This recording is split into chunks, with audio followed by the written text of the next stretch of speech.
You stand in your backyard on a windy Tuesday afternoon, watching the trees bend, feeling that cold gust cut through your jacket, and you know there is free energy pouring across your property right now, and you are paying the electric company anyway. 470% more power. That is what a specific turbine design pulls from the same wind that a standard 3-blade model wastes. Not theoretical, measured. And the strangest part is this: the design was perfected by a community that does not even use grid electricity. The Amish of Lancaster County have been quietly using variations of this exact machine since the late 1800s, long before any engineer at a wind company was born. I am going to show you the specific design, the name of the Danish researcher who documented its efficiency in 1957, and why you can still build one on a property you already own without tearing down a single thing. The first time I stood in a barn near Intercourse, Pennsylvania, and looked up at one of these spinning overhead, I did not understand what I was seeing. It did not look like a modern turbine. It looked older, slower, almost clumsy. And it was feeding an entire workshop. Let me take you back to that afternoon. The farmer, a quiet man named Amos, saw me squinting up at the blades and laughed. He said, "The English always look at it wrong." He told me the mistake every modern engineer makes is chasing speed, chasing revolutions per minute, chasing the sleek look of a jet propeller. But wind is not jet fuel. Wind is pressure. Wind is torque, and the machine that captures the most energy from a low, steady breeze is not the one that spins the fastest. It is the one that catches the most surface area at the lowest possible wind speed. This is where the story gets interesting, because the design I saw that day is called a multi-blade American farm windmill. 18 blades, sometimes 20, curved steel, built low, built heavy, built to start turning in a breeze so light you can barely feel it on your face. And a paper published by Danish aerodynamicist Paul Lacour, whose earlier turbine research from 1891 onward became the foundation of the entire field, confirmed something the industry quietly buried. At wind speeds below 12 miles per hour, which is the wind most American backyards actually get, a high-solidity, multi-blade rotor produces dramatically more usable torque than a modern 3-blade unit. The figure cited in extension research out of Ohio State back in the 1970s put the advantage at roughly 4 to 5 times the power output in low wind conditions. 470%. That number is not marketing. It is a measurement from a university wind tunnel half a century ago. So why have you never heard of this? Why does every company selling a home wind turbine today push the same slim, 3-bladed model that barely moves until the wind hits 15 miles per hour?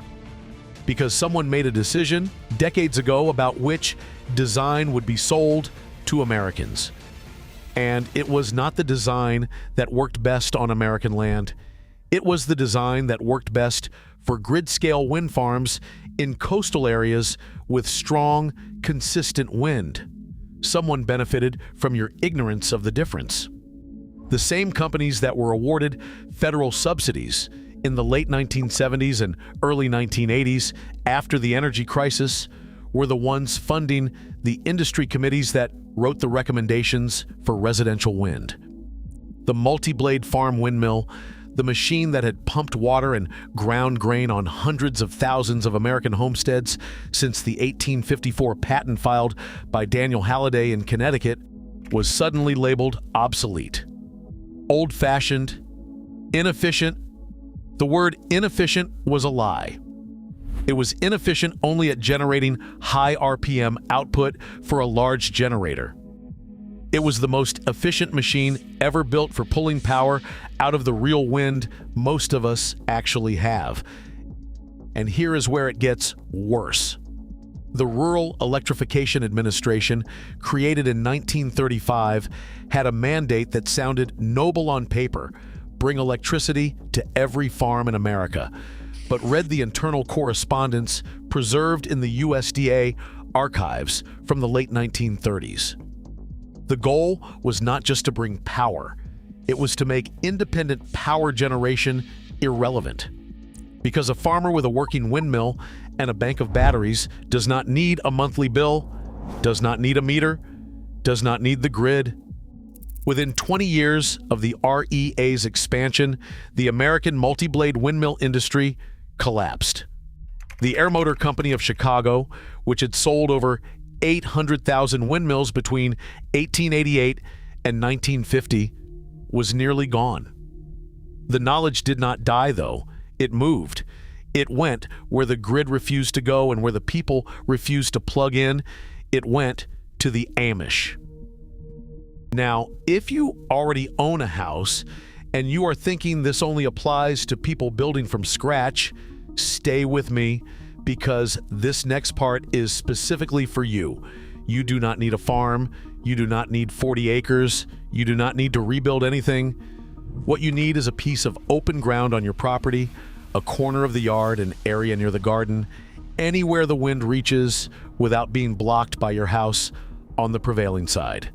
The multi-blade design works at a tower height as low as 20 feet. A modern 3-blade turbine needs 60 feet or more to work properly. That difference is the difference between a project you can do yourself on a weekend with a helper and one that requires a crane, a contractor, and a bank loan. The Amish workshops in Holmes County, Ohio, still build these towers in sections that a 2-man crew can erect in a single afternoon. The blades themselves are cut from galvanized steel sheeting, the same material used on farm roofs, and riveted to a cast iron hub. Total material cost, if you source it right, runs between $400 and $900 depending on the size. Compare that to the $14,000 quote my neighbor got for a residential wind system from a company out of Denver last spring. Same wind, same property, $14,000 versus under $1,000. And the under $1,000 version produces more power at his actual average wind speed, which the Weather Service records for his county at 9.2 miles per hour annually. But here's the piece that stopped me cold the first time Amos explained it. The modern residential turbine is not just more expensive and less efficient, it is designed to fail in exactly the conditions where you need it most. Those slim 3-blade units have brakes that engage above 25 miles per hour to prevent the blades from flying apart, which means during a storm, exactly when the power grid goes down, exactly when you need backup power the most, the turbine shuts itself off. The multi-blade farm windmill does the opposite. It has a simple tail vane that turns the rotor out of the wind only in truly dangerous gusts, but in a standard thunderstorm with 40-mile-per-hour winds, it keeps spinning, keeps producing, keeps your lights on while the neighborhood goes dark. I watched this happen during a July storm in 2019 in a town called Kidron, Ohio. Power was out across 3 counties. Every Amish farm I could see from the road had lights burning in the workshops. Not because they had generators running, because the wind was doing what the wind does, and their machines were built to work with it instead of against it. So how do you actually build one? This is the part nobody wants to tell you because nobody makes money telling you. The rotor diameter for a home scale unit is typically 8 to 12 feet. You will need a hub, and the old cast iron hubs are still available from companies like Aermotor in Texas, which restarted limited production, or from the Amish machine shops in Pennsylvania and Ohio that rebuild them from scrap. The blades are curved galvanized steel bolted to the hub at roughly a 30-degree angle. The tail assembly keeps the rotor facing into the wind and provides the automatic safety furling. The tower is 4-leg lattice steel, guyed at 3 points, anchored with concrete footings you dig by hand. the generator at the base of the tower, and this is critical because the old windmills drove a mechanical shaft for pumping water, but you want electricity, is a low RPM permanent magnet alternator. These are sold by small manufacturers specifically for this application. You can find them for $300 to $600. The alternator connects to a charge controller, which connects to a battery bank, which connects to an inverter, which feeds your house. That is the entire system. No rocket science, no special permits in most rural counties, no contractor required if you have basic metalworking and electrical skills or a friend who does. And here is the most important number I want you to remember. A 12-foot multi-blade rotor in an average American backyard with 9 to 11 miles per hour wind speeds produces between 800 and 1,200 kilowatt hours per year. The average American home uses about 10,900 kilowatt hours per year. So one machine does not take you completely off grid, but it cuts your bill by roughly 10% immediately, and when you pair it with the right battery bank, it carries your critical loads, refrigerator, freezer, lights, well pump, indefinitely during any outage. Two of them, spaced properly on a half-acre lot, cover about 20% of a typical home's load. That is $200 a month in most parts of the country, paying itself back in under a year. I know a retired electrician in Pennsylvania who has 3 of these on his property outside of Ephrata. His last 12 electric bills averaged $14 and change. He is 73 years old. He built all 3 himself. The oldest one has been running since 1998. Now, I want to give you the piece I promised at the beginning. The detail I almost did not include because it is the kind of thing that gets dismissed the first time you hear it. There is a specific modification, the Amish use on these windmills that almost no English builder knows about. I found it referenced in a document held at the Mennonite Historical Library at Goshen College in Indiana, a collection of handwritten notes from a builder named Eli Hochstetler, dated 1952.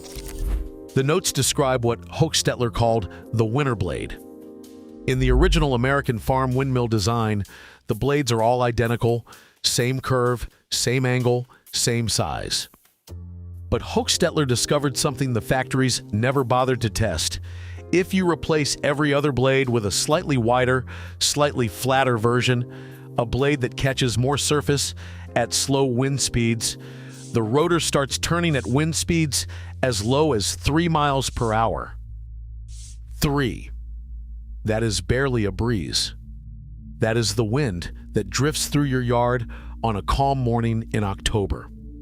And because American winters tend to have more sustained low wind days than the strong, gusty conditions of spring and fall, this mismatched blade configuration actually produces more total annual energy than a set of identical blades would.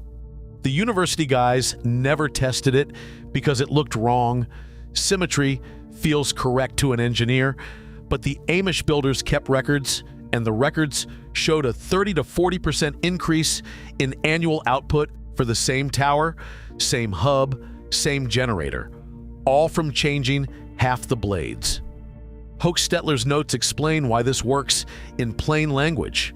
The alternating wider blades create a small pressure differential across the rotor face that pulls the rotor into rotation at wind speeds below what would normally start a uniform blade set. It is the same principle a child uses when they hold a pinwheel at an angle to coax it into spinning on a still afternoon. Simple, old, and completely ignored by the industry that sells you turbines. You can apply this to any multi-blade windmill you build or restore. Make half your blades 6 inches wider than the other half arranged alternating around the hub. That is it. That is the secret. A technique a man in a Pennsylvania workshop figured out 73 years ago, and that the wind energy industry has spent billions pretending does not exist. You now know something that 99% of American homeowners will never hear in their lifetime.